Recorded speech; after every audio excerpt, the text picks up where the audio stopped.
ಅಂತೂ ಇಂತೂ ಇಡಿ ನೋಟಿಸ್ ಬಂದರೆ ಬಂದಾದ ಮೇಲಿನ ಡೆವಲಪ್ಮೆಂಟ್ಗಳೇನು, ದಟ್ ಇಸ್ ವೆರಿ ಇಂಪಾರ್ಟೆಂಟ್. ಇನ್ನು ಇದು ರಾಜಕೀಯ ಪ್ರೇರಿತ ಅನ್ನುವಂಥ ಮಾತು ಮೊದಲಿಂದನೂ ಕೂಡ ಕೇಳಿ ಬರ್ತಾ ಇದೆ. ಇನ್ನು ಇಡಿ ಆಸ್ತಿ ಮುಟ್ಟುಗೋಲು ವಿಚಾರಕ್ಕೆ ಸಂಬಂಧಪಟ್ಟಂಗೆ ಇದು ರಾಜಕೀಯವಾಗಿ ನಡೆದಂತಹ ಪಿತೂರಿ ಅಂತಾರೆ ಡಿ ಕೆ ಶಿವಕುಮಾರ್. ಮುಖ್ಯಮಂತ್ರಿಗಳ ವಿರುದ್ಧ ಇದು ನಡೀತಿರುವಂತಹ ರಾಜಕೀಯ ಪಿತೂರಿ. ದಿನ ಬೆಳಗಾದ್ರೆ ಇಡಿ ಕೇಸಲ್ಲಿ ಬಡದಾಡ್ತಿರೋ ನಾನು ಅದ್ರ ಬಗ್ಗೆ ಹೆಚ್ಚು ಮಾತಾಡಕ್ಕೆ ಹೋಗಲ್ಲ, ಅನುಭವಿಸಿದ್ದೀನಿ ನಾನೇನು ಅಂತ. ಆ ಹೆಣ್ಣು ಮಗಳಾಗಲಿ ಅಥವಾ ಸಿ ಎಂ ಆಗಲಿ, ಅಂದರೆ ಸಿ ಎಂ ಆಗಲಿ ಸಿ ಎಂ ಅವರ ಪತ್ನಿ ಆಗಲಿ ತಪ್ಪು ಮಾಡಿಲ್ಲ.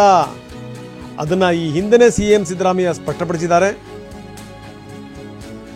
ಆ ವಿಚಾರ ಬಿಡೋಣ, ರಾಜ್ಯದ ವಿಚಾರ ಚರ್ಚೆ ಮಾಡೋಣ. ಒಂದು ಮಾತು ಮಾತ್ರ ನಿಜ, ಇದ್ರ ಹಿಂದಿರುವಂಥದ್ದು ರಾಜಕೀಯ ಪಿತೂರಿ. ಬನ್ನಿ, ಡಿ ಕೆ ಶಿವಕುಮಾರ್ ಇದಕ್ಕೆ ಸಂಬಂಧಪಟ್ಟಂಗೆ ಏನು ಹೇಳಿದ್ದಾರೆ, ಜೊತೆಗೆ ಪ್ರಿಯಾಂಕ್ ಖರ್ಗೆ ಏನು ಹೇಳಿದ್ದಾರೆ ನೋಡೋಣ. ಇದು ನಮ್ಮ ರಾಜಕೀಯವಾಗಿ ಪಿತೂರಿ, ಮುಖ್ಯಮಂತ್ರಿಗಳ ಮೇಲೆ ಅವರ ಕುಟುಂಬದ ಮೇಲೆ ರಾಜಕೀಯವಾದಂಥ ಪಿತೂರಿ.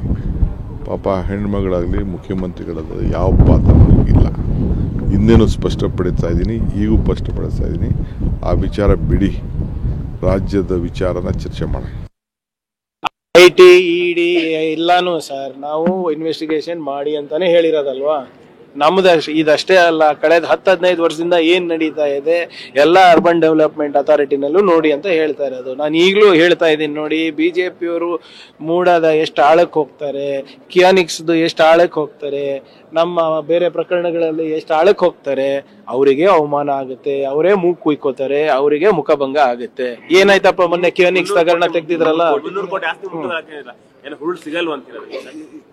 ನೋಡಿ, what ever is happened is happened as per law ಅಲ್ಲ.